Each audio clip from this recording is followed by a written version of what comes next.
We are joined by Bryan Hoch, like Coke, MLB writer, inventor of the internet, and author of 2 books, Baby Bombers and Mission 27. Thought I was going to forget for a slight second, but I knew it. You know, you get scared sometimes. Well, thank you for sitting down with us. Thank you. And co-author, so 1.5 books. Yeah. No, we like leaving Mark out. Until he right. comes on the show, he didn't write a single word. He has not been on with you guys yet? No. What a jerk.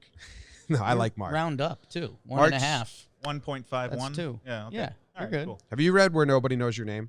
John Feinstein? Yes. It's one of my favorite. Yeah, it's a great book. It's very kind of sad, but the perspective is awesome. Mm-hmm. Your books are good too. Thank you. So what Thank makes you. you sad? No, we'll finish with that. Talking Jake We'll makes me sad, but yeah. Me too, man. Looking at your face makes me sad. Do you want to hear a crazy We're coming story? in hot. Should I tell the story my right God, away? Yes. This will set the tone. So I was just going to the bathroom, and I walked. Was it number 1 or number 2? 2. I just want to know how much time I have. I don't know why John Sterling did the Ace Ventura voice, but we're off to a rolling He's good. start. Yeah. So something weird. I wish I could have video replay of this. I walked out of the stall, and you know the hook where you can hang your jacket on the back of the door? I've actually never been in a bathroom. Yeah. This got stuck, and somehow it swung the door back into my face. And Jake said I had a mark. You had a red mark. It hit really hard. It broke the metal on both of them, and I audibly said, "Ah, fuck!" So there was a guy going to the bathroom. Can we do Can that we on cuss here? on here? What is this, R2C2? There's a guy next to me that was probably wondering what the hell just happened, which I am too. I couldn't figure it out. So there you go, John Boy and his violent bathroom habits. We'll be back with more on the Rate, Talking Yanks podcast Review, after this. subscribe.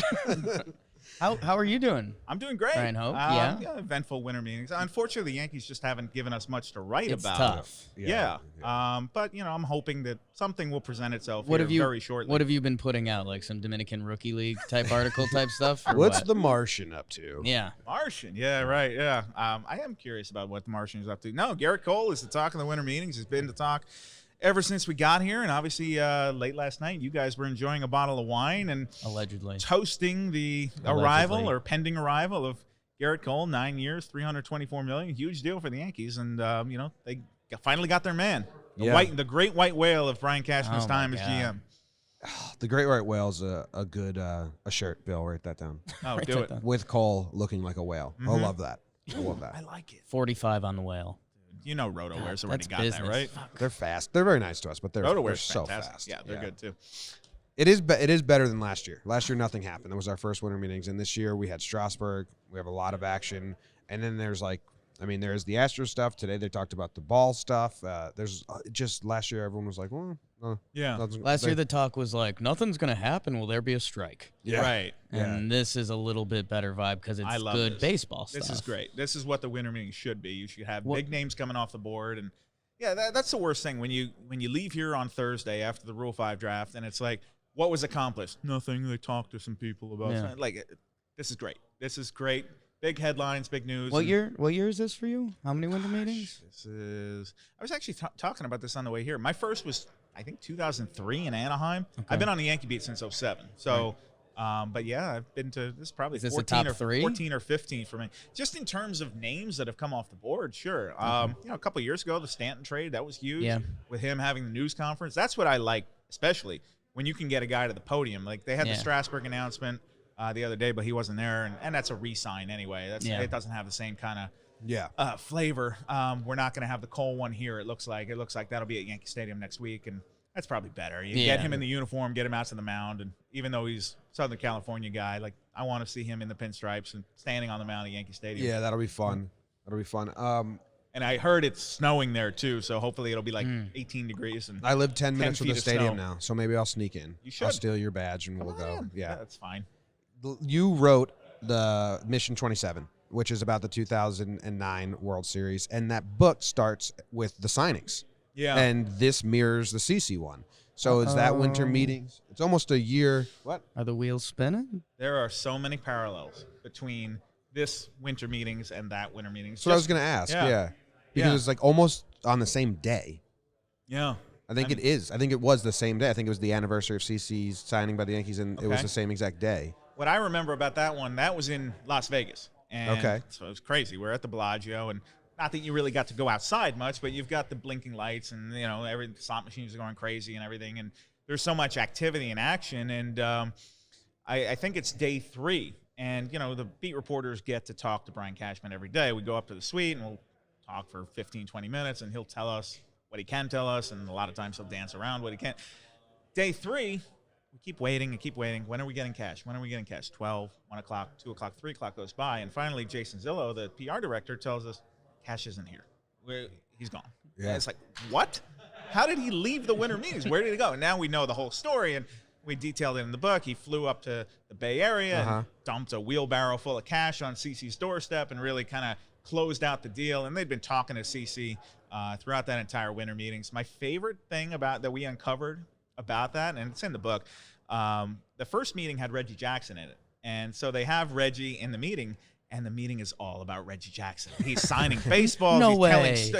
He's telling stories about the 3 home runs in 1977. And CeCe's like, I like your Reg, but I kind of want to hear what these other guys have to say. So they have to go back and have a second meeting without Reggie up the strip at a different hotel, and they never told Reggie about it. And I still don't know if he actually knows about it or not. Maybe he'll have to buy the book. But, that's my favorite thing, is that Reggie just dominated the meeting so much that they had to go and have other meetings. And then finally Cashman went up to the Bay Area and closed the deal, and worked out pretty well for the Yanks, I think. They got the World Series that year. So the similarity there is they chose Pettit this time. And Pettit is not a guy that really can slightly different personality. He can't fill an entire room with words as much as Reggie can. Well, Gerrit Cole being a Yankee fan of that era, and we've all seen the picture by now of him hanging over the fence at the 2001 World Series, and he used to wait in hotel lobbies when the Yankees would come to Anaheim. I don't know if you guys know this.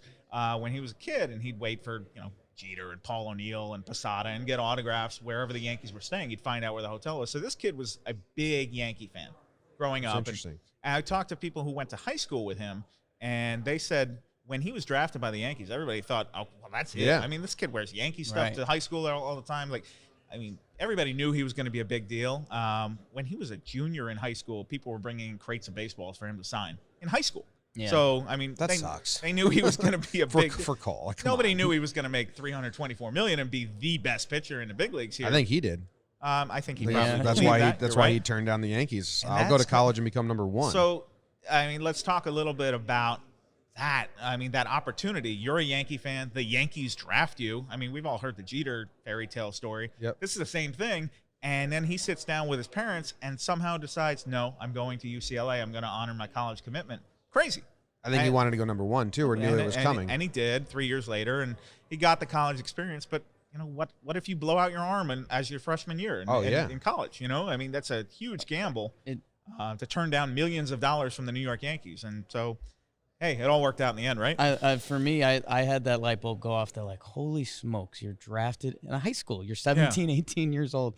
Your favorite Yankees, team. The team you idolize. Yeah. And then I think Jimmy might have said it, and I won't give him too much credit. Thank you. But that's when you really realize how different these dudes are. That Gerrit Cole's thought process was like, no, I'll just go to college and I'll probably just be the 1 pick. He bets on himself. We're like, the Yankees? I'm going to play baseball for the Yankees? If you were a 50th round draft pick of the Yankees coming out of high school, you would have signed. Yeah. If they offer you $10 and some bubble gum, you would have signed for that. It still would. Yeah.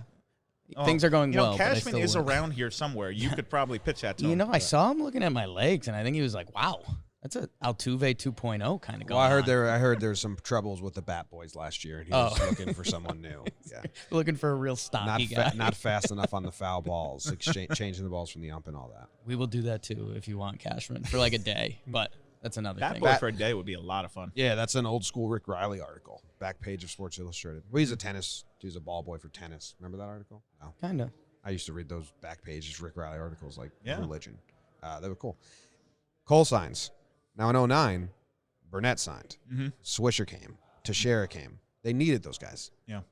That's a different parallel. They don't need anyone else, right? Like I mean, bring back Gardner, but do they really need that bullpen many other spots? Sure, they could use an extra arm in the bullpen, I guess. And now you're looking at improving on the margins here. It's like, all right, you had a 103-win team in the regular season.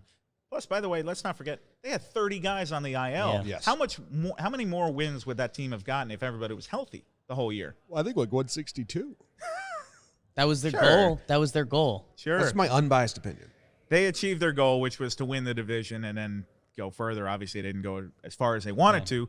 But no, with Gerrit Cole, I mean, how do you look at this team and say, all right, now they need to go? Yes, they need somebody who can play center field until Aaron Hicks gets back, and I assume that's going to be Brett Gardner. I feel pretty confident in saying that. I think that's pretty much a done deal. Neither side wants to see that marriage end, and he'll get a raise over what he made last year, and maybe they'll shop J Happ around. That can clear up some money. You can never have too much pitching, though. There's no rush to move Happ. Yeah, I mean, keep him in the spring training if you want. But if someone is interested, I think that is a guy. That's what we were doing on our reactions. I wasn't trying to say, like, trade these guys, but there's a handful of guys, and Happ's one of them, where go see if someo's interested. Andujar is in that group, too. I think even Mike Ford. If someone sees him and the numbers he put up in AAA, and then actually he did it in the majors, I like Ford as a backup and a lefty bat to switch with Voit if that's the call. But if someone's like, hey, we think we can really use that guy, see. Well, that's the way it always works. Is you know, the Yankees internally value a guy as X, and if somebody's willing to give you X plus something, hey, sure. You know, Aaron Boone did say yesterday that he sees Voit as a starting first baseman. So they did? That's good. He did. So that's something. They think that he's going to come back and be first half Luke Voit. They think that, you know, clearly he wasn't the same guy after the surgery. And his belly button fell off or something. Yeah, he had the injury and then finally had the surgery after the season. And so they think he'll come back 100%. And if he's Luke Voit of the first half and of late 2018, then you're all set there. Then we have a stud. Yeah, and, you know, if Ford is around, he can come in. And I hear what you're saying, especially now that Didi is gone. You don't have as many lefty bats. So I assume they'll bring Gardner back again. But yeah, you don't have. You're very right-handed in that lineup, and so Ford would be great for that. And as far as first base goes, don't forget DJ LeMahieu can always slide over there too if you need somebody to fill in. Yeah, they have the versatility, and Glaber can go somewhere, and Gio's probably at third. Andujar, they may try him at first if he sticks around, and we'll see what happens there. I'm curious to see him in left field too. Clint Frazier, I'm sure, is another guy. Yankee Stadium left field. Do you really think so? I think you'll see him in spring training. Okay. I mean, I think they'll take a look. Okay, that's fair because I mean, I fought this pretty hard just because I mean, look at how much they valued Brett Gardner. Yeah. And Yankee Stadium left field and et cetera, and Andujar and I don't know. I mean, they put Soriano out there, but Soriano was, I mean, like what an athlete. Yeah. Let me catch you up on Alfonso Soriano. Yeah. I like people. I get, as you see, a little passionate on the internet about that just because I can't see him in Yankee Stadium left field. But I guess you're right. In spring training, throw him out there and let's see what's going on. Give him some reps. I mean, they're lucky that Talkin can play all three positions. Yeah. I feel like people forget about Mike Talkin. He was crazy good. Yeah, he was very good. And so it was like third in WAR or fourth, something like that. There was like a month and a half stretch where it was like him and Trout were the best players in the American League. And I do wonder how things would have looked if he had been healthy in the postseason. Right. Yeah. And so, I mean, especially when Stanton got hurt again. Yeah. Remember when they put Stanton in left field in 2018 spring training and he missed like 2 balls because of the wind and everyone was like, he can't do it. Even I was like, wait, what's going on? Yeah. They were like, well, it's pretty windy. And then he was in 2018 when he was out there, he was fine. He played a lot in 2018 on a busted hamstring. Yeah. And I look, he's an easy target because of the contract. And I feel like Yankee fans haven't completely warmed up to him yet. I don't think that's any secret. You hear him get booed when he strikes out. First at bat of the game. Do you have Andujar above Clint in the outfield depth chart? No, I wouldn't do that. I know, it's a rude question. I wouldn't do that. No, I think. But you know who's in there that people don't talk about is Tyler Wade. He's a 26 man. It's made for him. Yeah, I think he could be a part of that too, and he can play all three, I guess. Why are you staring at me when you say Tyler Wade? I wasn't. Well, no, it just seemed like you were like. I don't see it. I know. When you say that, I don't. What do you mean? Is mean? it because Jake is ugly and doesn't look like him? So here's the thing. Yeah, could be. Brian, Jake's not an ugly dude, but Tyler Wade get that sound is clip. a very handsome man. Get that sound clip, Bill. Yeah. We lose it when someone comments on one of those and goes, hey, I get the joke, but you don't look like Tyler Wade. Not really, to be honest with you. Yeah. I'm short and stout. Well, why do you want to play that off? Because he's handsome. Well, no, I mean, the dark features, and we're both stunners to a degree. Yeah. In different ways. Sure. Sure, Jan.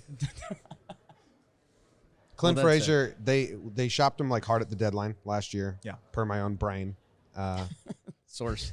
My source. Cite your sources. Common sense in between my ears. Uh-huh. How do you think his spring training and outlook and everything goes? Is he Are they still shopping him? Is he waiting on an injury?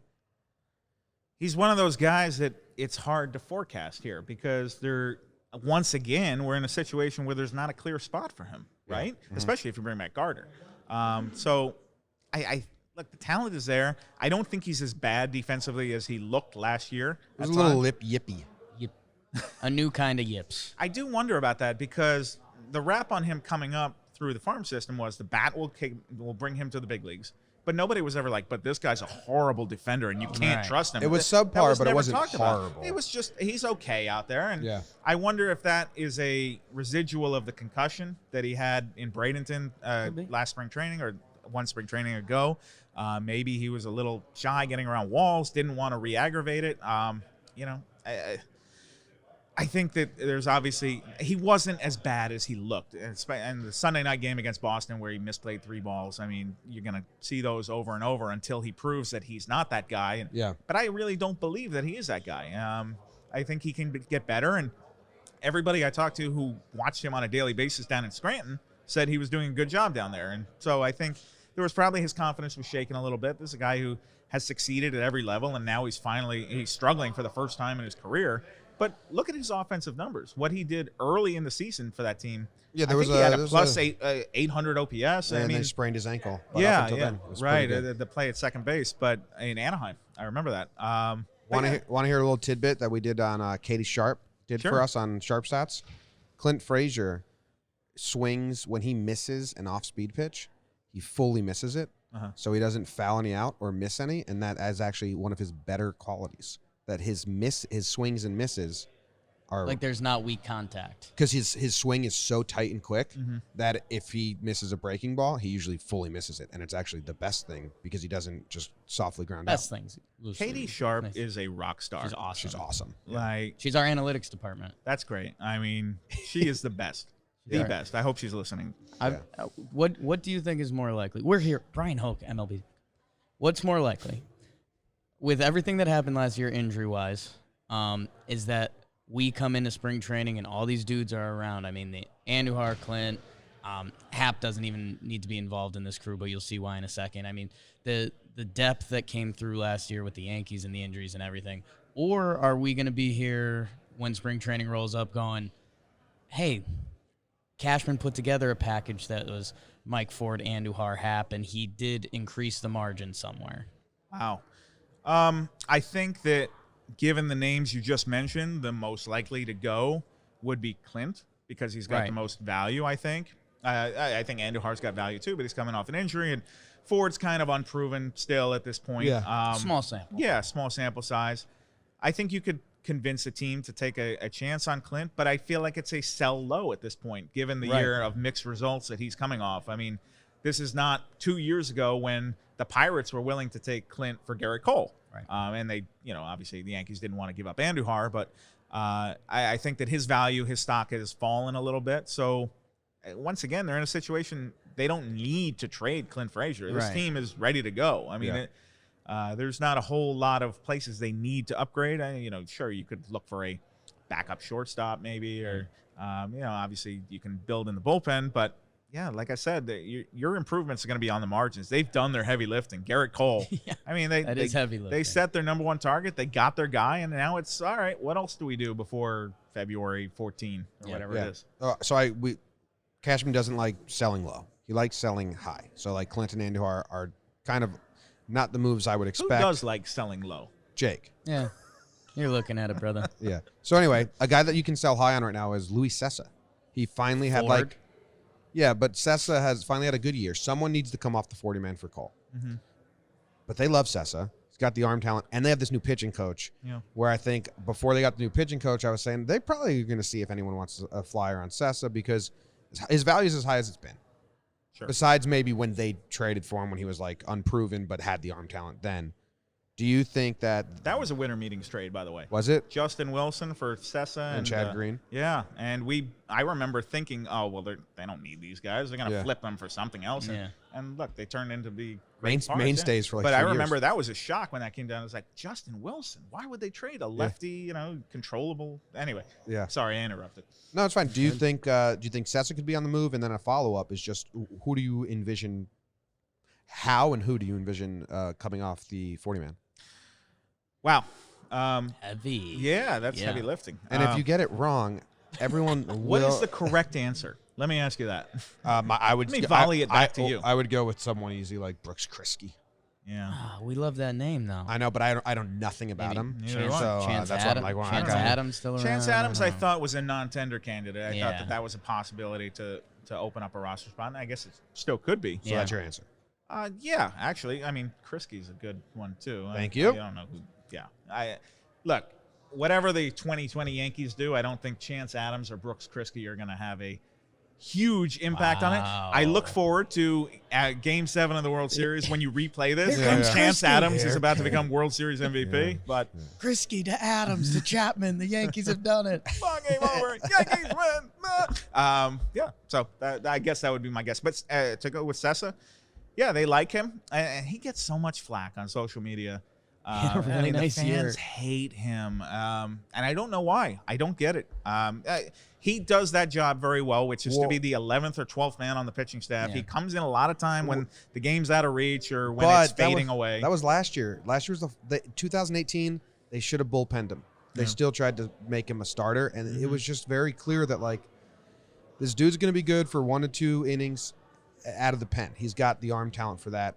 And I understand giving him the chance. I think Johnny Lasagna Loaizaga doing the same path right now. And, like, this should be Loaizaga's last year to try and be stretched out. And if he doesn't put it together, go use that arm talent in the bullpen. I think 2018, they were 1 year late on that for fans. I think Loaizaga makes a lot of sense as a relief arm at this point. I think I've seen enough.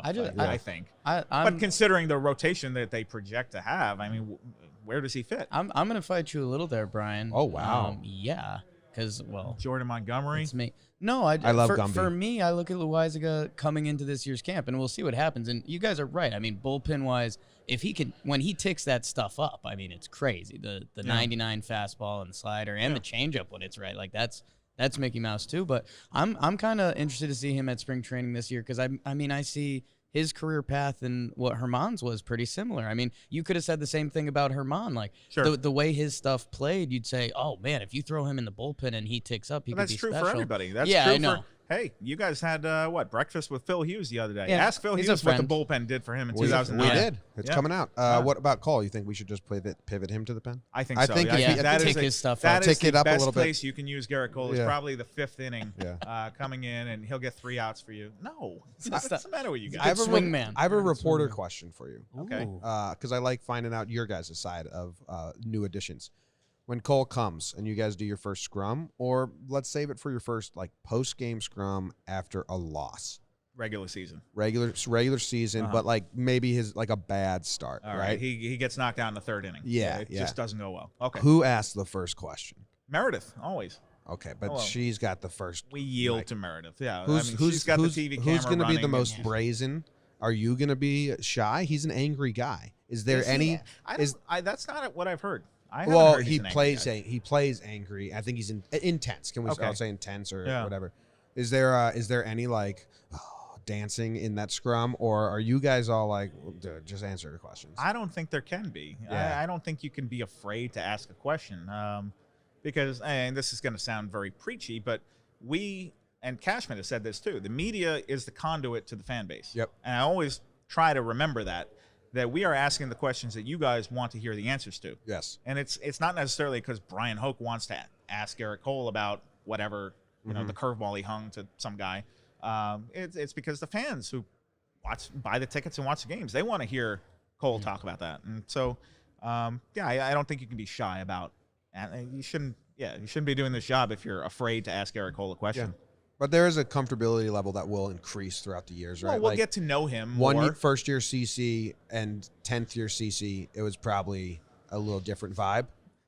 CC started cursing more. Yeah. CC got more comfortable with us and knew that we weren't going to blow him up over an F-bomb or whatever it was, I think. And there is a feeling out period for Cole where he's got a whole new, the whole crew. Yeah. And someone's going to, I've heard that he's very good at that. Beginning in Pittsburgh and then in Houston, he knows the guys who are in the room around him. Some guys put their headphones on and they could not care less who is asking questions. Or you can just say DJ. TJ's fine. TJ's great. The best. TJ's great. How would you spend $327 million? Yes. 324, you mean? No, No, 327. Jake's giving. Oh, I'm giving you Jake's three Because extra. he's going to make a couple Yeah, I'm All-Star getting three teams, extra. maybe a Cy Young bonus. Sure. So, Maybe all we'll do in a all. TV commercial for Yeah. something. Yes. Yeah. John Boy Media. Wow. Got to start with a beach house, I guess, right? Okay. Yeah. What beach? Real estate. Let's do real estate. Going to Jersey Shore? East Coast, West Coast No, beach. let's. I love San Diego. This is great. Okay. Pretty Southern nice. California out here. I'm buying out here. I think. Yeah, let's do some Southern California. Let's do a big penthouse apartment in Manhattan, like a place A-Rod and J-Lo have. Yeah. And then I don't know. I guess I'll just waste the rest. Nice. Hey, That's no. good. That's smart. Jake, I what's your think that's answer? the old Tug McGraw thing. Yeah, Tug McGraw, the pitcher. Obviously, you know who he is. Tim McGraw's father. Correct. Yeah. Wow. Somewhat illegitimately, but Yeah. anyway. Baseball trivia. Waitress. He got some kind of raise or bonus back in the 70s, and he said, I'm going to spend half it on booze and the other on women, and I'll probably just waste the rest. We always land there on this podcast. Do you know that story about Tim McGraw and Tug McGraw? Tim McGraw had a picture of Tug McGraw on his wall when he was a child, and he didn't know it was his dad. Mm-hmm. And his mom knew. Oh, you like Tug McGraw, huh? He's a good pitcher. Yeah. He's a really good pitcher, Mom. You would probably like him, too. Yes. By the way, 18 years later. By the way, that's your dad. when you speaking of the Cole news, when you hear it, does your brain go baseball fan? Do you go work? Do you go like a little bit of I won't say Yankee fandom because you're a neutral reporter, but I don't know. It's like linked to your career a little bit at this point. Like where does your brain jump? I mean, excitement. Yeah. Excitement, absolutely. Like, you want to be covering the big stories. You want big news to be happening on your beat. You want people to care about what's going on here. And, like I said in the beginning of the podcast, the worst thing in the world is when you leave the winter meetings and you're saying, what'd they do? Not much. It's boring. Yeah. No, I want the Yankees to make big news and to be in the spotlight. And, I mean, that's good for me, business, personally too. It's good for business. Right. Which is why it's great that the Yankees have been back in the playoffs the last few years, and that there's excitement around the team, and that people care about this team. Those couple years back to back where they missed the playoffs, that was kind of weird. That was foreign. It was like, what is happening with this team? And by the way, I was talking with. Do you have any Seattle Mariners beat reporter friends? Because they might be very like, come on. I was talking with somebody. I think it was Feinstein, and we were talking about how weird that 2013 Yankees team was. And remember, this is Joe Girardi's best managing job because he got that terrible, terrible team of Vernon Wells and Lyle Overbay and Ben Francisco to Chris Stewart as a starting catcher. And they got 85 wins. How? How did they do that? And so we were just laughing at all the names on that team. I like to point at that team and Brent Lillibridge and Chris Nelson. Lillibridge. Dude, go on Sporkle. He won a game. I remember watching. Go on Sporkle and try and do the 2013 Yankees roster. I dare you. Hafner, Wells. Anyway, but I love to point at that team, and anyone on Talking Yanks that's been listening and has an active memory knows I say this a lot. Is anybody still listening? No, it is just the bikes haven't been on actually. Good. That team compared to 2019 These team. aren't microphones. Those aren't pillows. I painted these all night. You can it highlights the difference in the analytics department and the philosophies. Where 2013 they had a lot of injuries. Let's go get some guys who have been in the MLB and have shown signs of being able to be big leaguers, and hopefully they catch lightning in the bottle. In 2019, they were prepared. They brought in Talkin before the year. They brought in Gio the year before. They had Mike Ford in the minors still, and then they went out and they got smart guys. Cameron Maben worked out, and cheap guys, and it just shows. Maben was a grand slam, for what they gave up for him, and $20,000. That was literally Gio Urshela is the steal of the year, but they were looking for a warm body who could get to the West Coast in time to play the outfield. That was actually one of the selling points. It was like, can you get to Anaheim? Yeah, because it was a Clint Frazier thing, which we talked about with the ankle. And they just landed on him. I was like, fine, we'll take him. And he turned out to be great. Yeah. The jackpot on that, jackpot on Urshela. What I remember about 2013, though, I mean, that was a scrap heap team. Remember, Teixeira got hurt, I think, in spring training. His wrist got messed up. And They literally scooped up Lyle Overbay, who was released by the Red Sox. He just jumped in his car, drove up from Fort Myers to Tampa, and was in the lineup the next day for the Yankees. And he played. He was like the 4th most games played or something up there. And for Overbay. he made his wife clean out the apartment down in Fort Myers and drive everything up to Tampa. It's like, yeah, sorry, I got to play for the Yankees now. We got like 5 days left in spring training. So yeah, that was weird times. Baseball's the best. Baseball's hot fun. take. Yeah. I have something important that people have been asking. Yes. This year, Yankees were littered with injuries. We already did that a little bit. Michael K, yourself in the media game. Oh God. You went down. Sterling. The people are wondering how you're rehabbing. How you're going to be ready for opening Who is day. wondering about me? Mostly me. Yeah. How do I look? How do I look? You look I great. told you were walking around great. I think it's just a CC thing now. Like he got comfortable in the knee brace. He was like, I can land on it better, and you're walking fine. I told CeCe after the injury happened, I told him, well, hey, now we can be brace buddies. And he kind of gave me one of those, I was like, oh, all right, whatever. Never or mind. not. Guess not. So you don't want to sign my brace? For the people who don't know, every year we get to play in a media game, one at Yankee Stadium and one at Fenway. And it's the Yankees writers against the Red Sox writers. And obviously, the Yankee writers always kick the Red Sox writers' ass because we're great. Right. Yep. That's not true. Sometimes we lose. Greatness precedes greatness. What's the quote? Greatness breeds greatness. Yeah, I had it. Anyway, but now I've got and it's awesome to get out on the field and, walk around right field and be like, oh, cool, this is where Judge plays every night. And, problem is now 2 times in the last 4 years, I've been carted off the field with a severe injury that requires surgery. I didn't mean to laugh. I mean, it's funny, but yeah. it's not.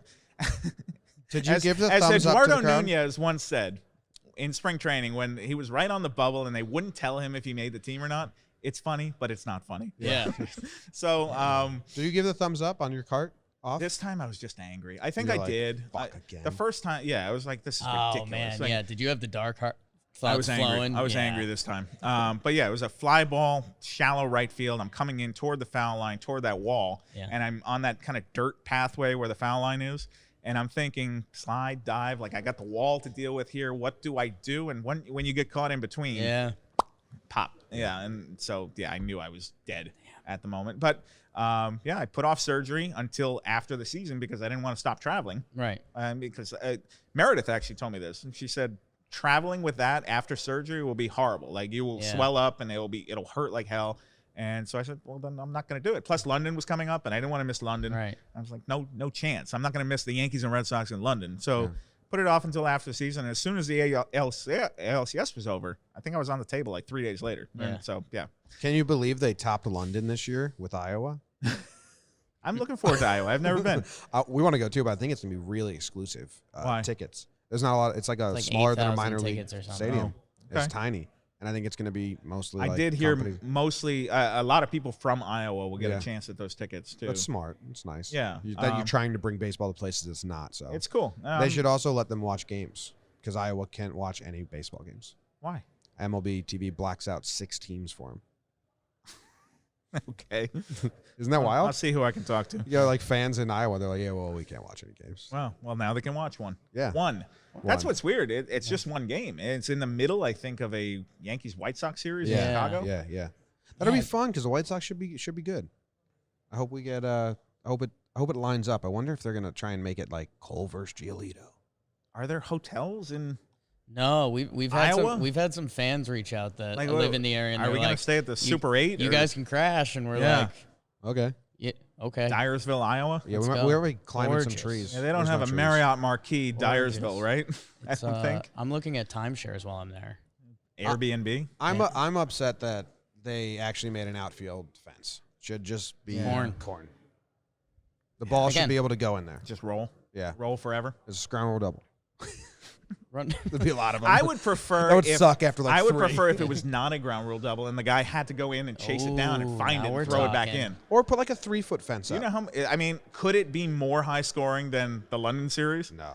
That was wild, huh? You could have Judge running around in the corn trying to find the damn baseball while all the White Sox are running around the bases, and I still think it would not be 18-12 or whatever those London games were. That was crazy. Did you during those games? Did you have a sense of like? My scorecard sucked for those games. Yeah. Did you have a sense of? Did you feel good? This is weird. I'm gonna try and figure out how I'm trying to word this. the people that were genuinely interested in seeing what MLB was and what baseball was, that were from London and came to that game and like, I want to take this in. I want to understand the game. I feel bad because that's so foreign. 6 runs in the first. It was or 12 arena runs in baseball. the first. Yeah. Do you feel like, oh, look, we put on a good show? Or do you feel like, oh, shit, they didn't really get baseball? I think it was a spectacle. Yeah. I think that it was a novelty for those people. I mean, we're talking about the UK people. Yeah. I think it's the same way that if they go to an NFL game there. I think they're not necessarily going because they're diehard football fans. Yeah. They want to see American football and see what it's all about. And, you know, you watch the guys hit each other for a little while and throw the ball and run the ball. And then it's like, all right, well, that was cool. I saw an American football game. I think that's what you come away with the experience from. I mean, because those games were tough to watch, and especially in the late innings there. And, you know, any Yankee Red Sox game, pitching changes are ridiculous. I don't know if I'm controlling the flashes on the walls here or not. It felt like I was for a little bit. Whoa. You okay? I think that door, that bathroom door got me. There. I'm a little worried, Brian. There's like, what was that? there's lights going all over. You don't see them? No. Oh boy. Oh man. Oh boy. We'll be back with more of They John, sent the John Boy's bathroom habits. they sent the NFL to Australia when I lived there. It was like the Rams Browns, and I was young. Good game. My dad went with all his coworkers, and they were like, "Dude, that game sucked." Like they walked away thinking like the NFL. Was But I boring. think if you live in London, all right, let's say you're born and raised in London, and you've heard about baseball. You go, you eat a hot dog at a ball game, and oh look, there's the baseballers running around, and you don't really get the game, but there's a lot of action. Do you have a British accent? It would be really bad. Do your British John Sterling impression that you're always doing. I don't know. I got nothing. About it. I got nothing. You thought about it. I think the first or second time you came on Talkin' Yanks, you slipped into an Andy Pettitte accent. Oh heck. Yeah. Oh heck! I helped him sign Gerrit Cole. Yeah, so we did a whole thing on like, what do you think Pettitte said Gerrit, in y'all those got to rooms? come to New York. It's just the best. Yeah. Just the best. We were doing the whole like, hey, look at me, I'm still a Yankee. That's still easy. That's so easy. Yeah. Well, Gerrit, I didn't know I was your favorite. Oh, that's nice of you to say. Does Andy Pettitte have like a dream job? He's got. I mean, Andy Pettitte has a dream life in a lot of ways. Yeah. I would think. I guess he's done all right. Yeah. You think he was like, I did 4 years in Houston? It doesn't compare. I'm sure that came up during the meeting. I can't wait to talk to Andy about it and find out. And we'll talk to Gerrit too. Okay. Nice flex on us. Are you just waiting? Gonna talk to Andy about it.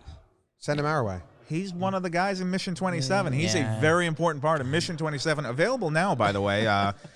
Perfect holiday gift for the Yankees fan in your life. Amazon.com, so Barnes & Noble, wherever good books are sold. What's the third book? Third book. Well, I guess, you know what? Honestly, we were in talks to do a Mission 28 if the Yankees won this year. Sure. Mark and I were going to come back and do another one. But you had some, Next it was year. a crazy storyline.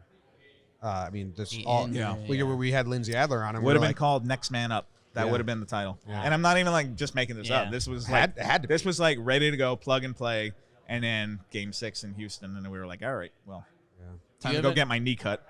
Do you have any book ideas that, like, I don't want to say you're a white whale. We talked about Cashman always hunting Cole, but is there? You're is there like a white whale. Is there? Thank you. Is there? I am wearing this great little Nero's jacket that you gave me, Roosevelt's. which Shout is out white. Roosevelt's. Yeah, thank you, Roosevelt. Judge wears those, you know. Judge wears the little Nero's jacket? No, Roosevelt Savages on the Plane, remember? Yes. They made all those for him. Yeah. What is there a baseball book that, like, you either, well, you don't have the time, you've got family, you got a lot going on with the Yanks, or that it's like, you know, that if you went to book people to write this, they'd be like, people don't want to read that. Oh, but it would be like your white whale. Not a white whale, but I did think what was a cool idea was first of all, the 2013 Yankees I think could make a fun book, because that is just a random weird ass year. You can call that one history. What Happened. Yeah, what the hell? Yeah. The year the Yankees put a bunch of anonymous guys on the field. I thought, remember that year that Scranton didn't have a home? Yeah, that's why they turned into the Rail Riders. And they just traveled all year. There you go, They were a homeless minor league baseball team, literally. I thought that if you were a reporter covering that team, that would have been a great book. What were they called before the Rail Riders? Because they changed the name. Scranton Yankees, right? Yeah, was it Yankees? No, it was SWB Yankees? Yeah. Am I wrong? Makes sense. Yeah. But then there was two. There was the Long Island Yankees as well. Staten Island. Staten Island, yeah, okay. Because they changed their name to the Rail Riders. Anyway, I thought that would have been a cool. Just being on the bus all goddamn year and just Well, how many playing home games in Utica and all these random places? Just how many current begging Yankees? people. How many current Yankees rode the rails? Is it what Judge was there, right? Not the year they were homeless, I don't think. But I mean, he was a rail rider, sure. Yeah, I'm trying to think if I think that was around 2013. So okay. Ancient history. They do this. They keep coming back to 2013. Romine. They did this. Romine might have been there. You're right. I'd have to go back and look. You think they're going to get Maldonado? Do you think that's an option? Do you think Cole's like, hey, go get Maldonado? We were talking about backup catchers. People are saying this now. What people? Hey, you hearing this one, Brian? No, I didn't say it. Someone said it on Twitter. Like, it's his personal Personal catcher. He's a free agent, and they don't have a backup right now. I think the Yankees. Well, Higgy. I know. Yeah. But I like Higgy. I think they're very high on Higgy. The analytics people love Higgy. They actually like him better than Romine, and he's out of options. So, look, I mean, I guess you need to bring in a third catcher, a guy who can go to AAA, but I don't know if Maldonado's that guy. What if Cole's like, it's like the perfect game, Kevin Costner and John C. Reilly situation. He's like, that's my guy. That's my guy. Go get Maldonado. I guess. And if you're gonna, you've already pushed all your money in on Cole. Yeah, what's another million or two, I guess, for Maldonado? Yeah. Look, if he and Boris had been in that meeting and it's like, I will sign with you, but you have to bring my buddy, then okay, yeah, you do it. But I don't think that happened. Wow, so Maldonado should have been nicer to Gerrit. I guess, yeah. That was the old Tolle and R.A. Dickey situation. They got traded together. I think Higashioka will do a good job as backup catcher if he's Higgy. a full-time big backup catcher. I said this. I don't know if it was on air or somewhere. I said that Higgy seems like an itch the Yankees want to scratch. Like my they just want to see what's going on. My concern would be if Gary is not healthy, and now you're giving 300 plate appearances to Kyle Higashioka, and so I guess that's why you need to make a move like that to get some depth. You'll get Kratzy. Kratzy comes back again. Mennonite Masher. Man. Does he still have a 1,000 batting average as a Yankee? 2 for 2, I believe. Yeah, I think it's perfect Yankee. Uh-huh. Yeah. So. The perfect Yankee, Eric Kratz. Write Another that book idea. That book will not sell. No offense, Eric Kratz. Yeah. No, you won't. I'd You'll get a free copy. We'd put it on the shelf. Yeah, sure. Put it on the shelf. Yeah. Right. Yeah. We're trying to decorate now. You know. Anything else, Jake? What else? What else we got to talk about? Questions for us? Questions for us. Yeah. What has the last year been like for you guys? Because we talked at the winter meetings last year, and you were in a very similar situation. I remember we sat by the Yes Network table. We were whispering a little more. Yeah, a little. Yeah. Now you're cocks of the walk. Yeah. Hey, cock of the walk, baby. But what has the last year been like for you? I mean, I was actually talking about you today with Boone. What did he say? Did he say he was going to come on the show? No, I don't think he did. I made the joke with him like, yeah, we talked to Nevin, and so you're coming on next. And he just said, somebody showed him, I think Brendan Cuddy of NJ.com showed him the picture of you guys celebrating after Cole. Yeah. With Jake with his shirt open and nipples out. Showed enough. It was something. Showed enough. Something to see. And Boone laughed at it. And I said to him, there would be no savages in the box. None of these T-shirts would have happened without this guy, John Boy. Yeah. And he was like, you're right. Yeah. So well, he did say it. Do you have this? Was he mad at you about that? So I think they had to say they didn't enjoy it much, but at CeCe's gala, he walked up to me and just nudged me and said, that was funny. Yeah. I was like, okay, so you're not angry? It's not your fault. I mean, he did it. The circumstances were crazy. It was a day game with no fans. Do you want to read this with the John Sterling accent or Andy Pettit? I'll read it as John. Okay. Hold on. You can bleep yourself if you would rather do that. No, we can't do that. We're on a podcast here. Okay, here we go. We have the Boone speech. Okay, as John Sterling. Yeah. Yes. The Aaron Boone Savage in the Box, a dramatic reading as read by John Sterling. Yeah. And you can't hear this you can't see it on the podcast, but I'm going to put my hand to my ear the way John does too. Okay.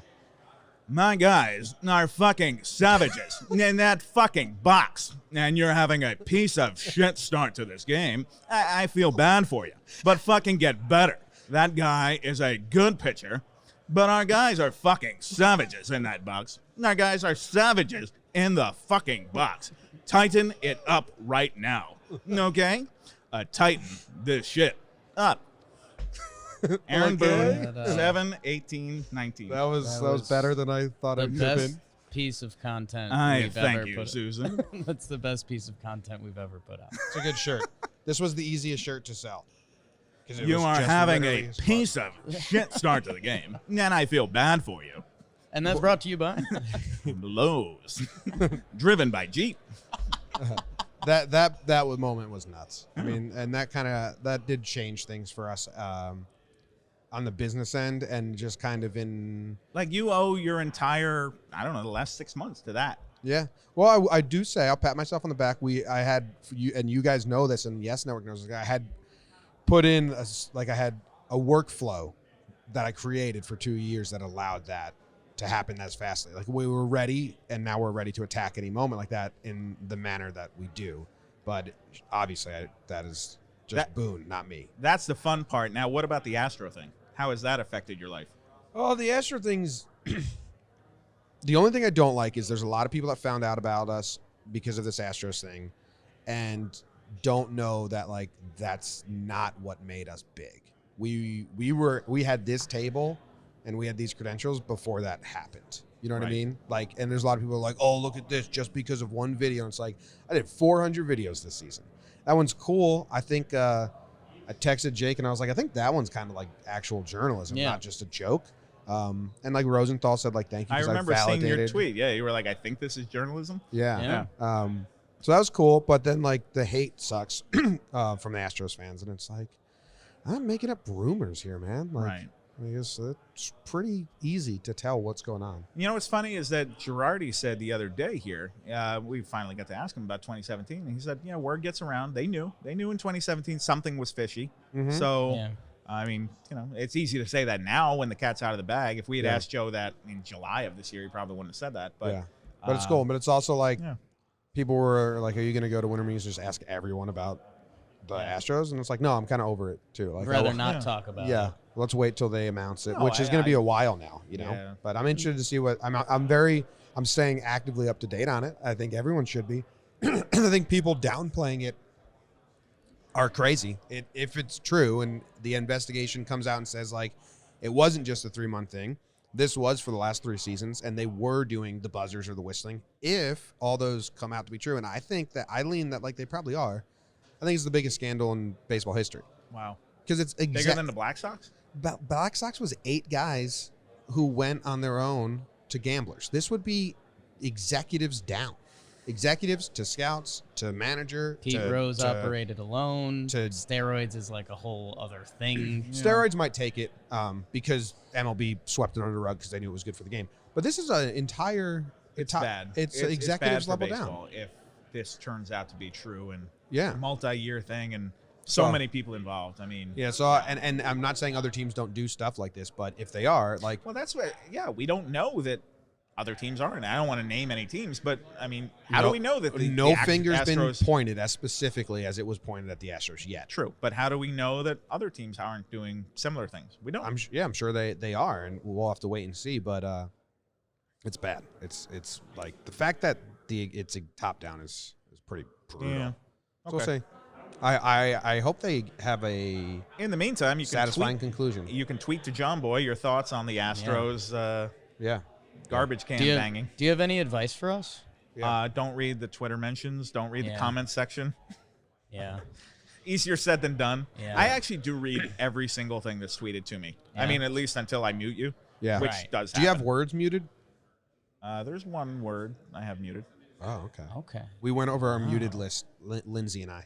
Really? Yeah. What is it? I have anything political. It's like all, I have both sides political both for sides him of and it. WWE. And WWE because people go like when those specials are on, they just go crazy. Really? And I have lineup prediction. Uh-huh. People like to tweet their lineup predictions to me, and I'm like every during day. The season? Every day. Why? Oh. It's a game for them. Okay. Yeah. It's like a And gambling. then if they get it right, yay. No one ever gets it right. You It's win nothing. impossible. It is impossible to get the lineup exactly correct. But yeah, At least play DraftKings or something that you can win some money. Yeah. If you're going to put that much effort in. I used to pride myself on not muting anyone and not blocking anyone, and I probably have over 100 accounts muted now. Me too. Yeah, it's just like, oh my God. Well, it's just life is too short, and Yeah, and it gets to you. I let that negativity in, and I mean, there are so many times where I'll call my wife or something, and it'll be the third inning of a game, and I'll be like, this guy, I'm about to lose it. I'm about to lose it. Just mute him. It's like, but I want him to know that I'm mad at him. It's like, just mute him. It's not worth it because these guys with the egg avatar on the Twitter, they have nothing to lose, and if you tweet back at them and you're the one saying, F you, like you don't know what you're talking about, then I just look bad. No, it's the same way. I have nothing to gain from telling some guy to F off, Yeah. And Wally Matthews, who used to be on the beat, he would challenge Yankee fans to meet him outside Gate 4 and fight him. Like, he did this multiple times, like, come here and say that to my face, I'll fight you. And I was like, what are you doing? Like, you have a career. Like, you can't. Do you think he would have won? Wally could fight. Yeah. Wally spent covered boxing for a lot of years. Wally, do not mess with him. He's a tough guy. He's a great guy. But do you think you could beat up Bob Lorenz? Bring it. Bob's got a barrel chest. Yeah. Bob Lorenz has great hair. We saw him at the lobby. He heard it. We saw him at the lobby at last winter meetings. Coming back from the gym. Yeah. If I had Bob Lorenz's hair, do you think I could be on the Yes Network? Yes. Yeah. Damn. Have you ever thought about doing anything out there? There's my answer on if I get the Gerrit Cole money. Yeah, that's the first thing I do. That's pretty good. Hair plugs. Yeah. Or just like a lot of toupees. Isn't it crazy that people still wear toupees? You know what I like? I like Halloween, and here's part of the reason why. You can wear a wig and it's okay. Yeah. Like you just get, and then you just say, imagine. Mm-hmm. This last year, I was Peter Venkman for Halloween. That was fun. Got to get a big old brown wig. Did you post any pics?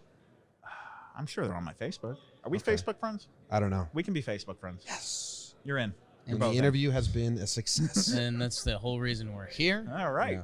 How long have we gone, guys? I don't know. We don't keep track, Bill. What? 50. 50 minutes of me just blathering about nothing. It makes up for it because you were the first person we Have ever. the Yankees made a trade while I'm here? No, I'm just checking my phone. No, we're okay. We did an hour interview yesterday, an hour 10, and as soon as we ended it, we all looked at our phones, and in that minute, Cole got announced. Oh wow, it was crazy. I was at a MLB party. There's a kind of taco place out here at Puesto. Yeah, Puesto. Yeah, and so MLB had a little thing where appetizers and drinks, and Feinstein and I were kind of joking. We were like, the Cole thing's gonna happen while we're here, and then we were kind of BSing about, who do you think will get it? And we figured John Heyman will probably break it, and we were kind of doing odds on. We're joking around, and then bloop. And I was like, oh, shit, we got to get out of here. Yeah. And then everybody came up to me today and said it was so funny to watch Feinstein and I just run out of the bar and run in a leg brace. So You're moving. My home the first speed is not what it once was. But, yeah, and we just bolted out of there and dropped our drinks and just bailed. That's what the cool part is. We tried to show, look how, it's bam, everyone's in action. It's cool. It's, it's like pulling a fire alarm. MLB's got a lot of things going on, obviously, but they need to winter meetings. I think with a little pizzazz. I mean, this can be a huge thing for baseball. Every year, I feel like the conversation is going to be when you see someone new that they're like, oh, I didn't know winter meetings was like this. I mean, they have the trainers meetings, like we saw Dono the other day. No, there's so much. The job fair, there's the trade show. It's this baseball thing, and you see all the guys at the hotel lobby bar, and it's like, oh, here's a part of my childhood, right? I don't know. It's we did a bunch of stuff over here after some of the wine shirt stuff you were mentioning allegedly, and we recorded. We did Talkin Yanks, and then we walked over. Is that still on? And you could hear the buzz from downstairs, and it was just like something's happening. It was awesome. Yeah, right. It was awesome. Yeah, but yeah, this is everybody obviously the trade stuff and the free agents get the headlines, but yeah, this is a business conference for 4 days. I think it actually goes longer than the 4 days. I think it started late last week. But yeah, if you're a trainer of a minor league team or something, you're here. Yeah, or if you're like the guy who was in charge of bobbleheads for the whatever, you're here shopping. If you're the Rawlings rep, you're meeting with players here and stuff like that. Yeah, trying to explain that no, the baseballs are fine. We didn't do anything to them. Yeah, we want to have Meredith Wills on to talk about the balls because she's one of the scientists that's been looking at it. Really? Yeah, they have a lot of private scientists that aren't they're doing it on their own. Okay. And they're looking at balls, and there's some different. Sorry. Too easy. What am I? Gotta make junior the layup. High school here? Gotta make the layup sometimes. Yeah. Well, I was going to say that we kept you long this time because you were our first ever in-person interview, spring training. That can't be true. 2018. Yeah, spring training 18. In the parking lot? Did we do it in the In parking the lot at Steinbrenner seats. Field? Oh, the seats. You're right. And I ended it at 20 minutes because I was just like, okay, we've kept him long enough. Yeah. And then we talked for another 20 without the mics on, and I was like, fuck. Yeah. So now we got a full hour in. Wow. Thank you very what much. was the name of the restaurant? Puesto? Puesto. Can you talk about Puesto like he's a shortstop that just came up, John Sterling? That last Sterling we'll get, and this can be. The Yankees have a new shortstop, and Susan will tell you who he is. That's my favorite thing about every spring training game. When like numbered 89 comes in out of the bullpen, he goes, the Yankees have a new right-handed pitcher, and Susan will tell you all about him. Well, John. Puesto. His name is Carlos Puesto. Puesto. That's good. Good-looking young man. California Penal League. Do you have to plug anything? Buy your books. Did I plug? Baby Bombers. I did plug. Baby Bombers is still out, and second print. A lot of Baby Bombers aren't around anymore. Is that odd? Like, it is odd. Yeah, I was thinking about that. Now Bird is gone. Yeah, Austin's gone. Tyler Austin was probably one of the first to go. Didi is gone. Didi was big part of the book. Yeah. Because that book is basically how the Derek Jeter Yankees became the Aaron Judge Yes. Yankees. Right. So that encompasses that whole time. Yeah. Obviously there's a big focus on Judge and Sanchez and Severino and Bird to a certain extent. But, Are you excited for about Bird? He just couldn't stay healthy. Yeah. I feel bad for him. Really do. I hope something happens nice for But, him. with the second printing, we got Glaber in there and Luke Voigt and got to tell their stories. And so that was cool. Happy about that. Are you excited for like the little Phillies, the Yankees of old? Clearwater will be fun this year in spring training. Yeah, they'll be right across the bay. Joe Didi, Robertson, maybe Dylan Betances. Who knows? Don't say. Could Romine go over there? Rumors. Joe, I don't know what I'm. Joe told us that he Here comes went. Meredith. Here comes Meredith. Meredith Marakovitz. That coat you got on right now. My goodness. You like it? You stylish gentleman. It's Home Alone. Home Alone. Roosevelt's. I got a free jacket. I did this podcast for an hour, and all I got was this jacket. He was so excited. I'm so excited about this jacket. I do like it. It's Home Alone. I'm into it. Yeah. I feel like Connie's going to like it too. Oh, yeah. She'll love it. Yeah.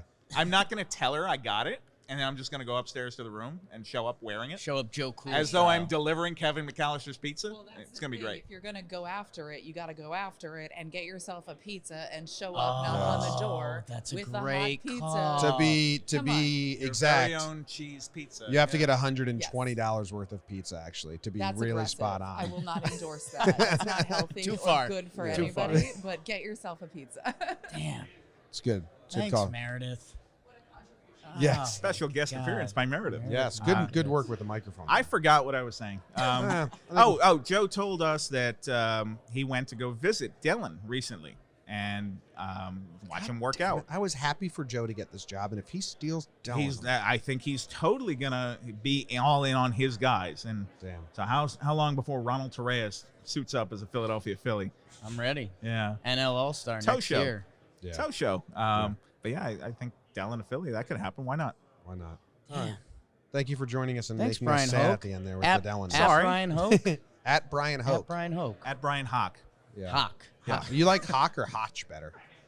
I get it every single way, and it's never the right way. It is Hoch, rhymes with Coke. Sounds like Jake's love life. Yeah. Wow. Wow. Wait, and this what did I was- say? I get it every single way, and it's never the right way. That's sad. Well, Yeah. This episode of Talkin' Spanks was brought to you by Roosevelt's. Yeah. Thank you. Thank you. All right. Thank you very much for joining us. You got Thanks, it. A Bryan. pleasure as always.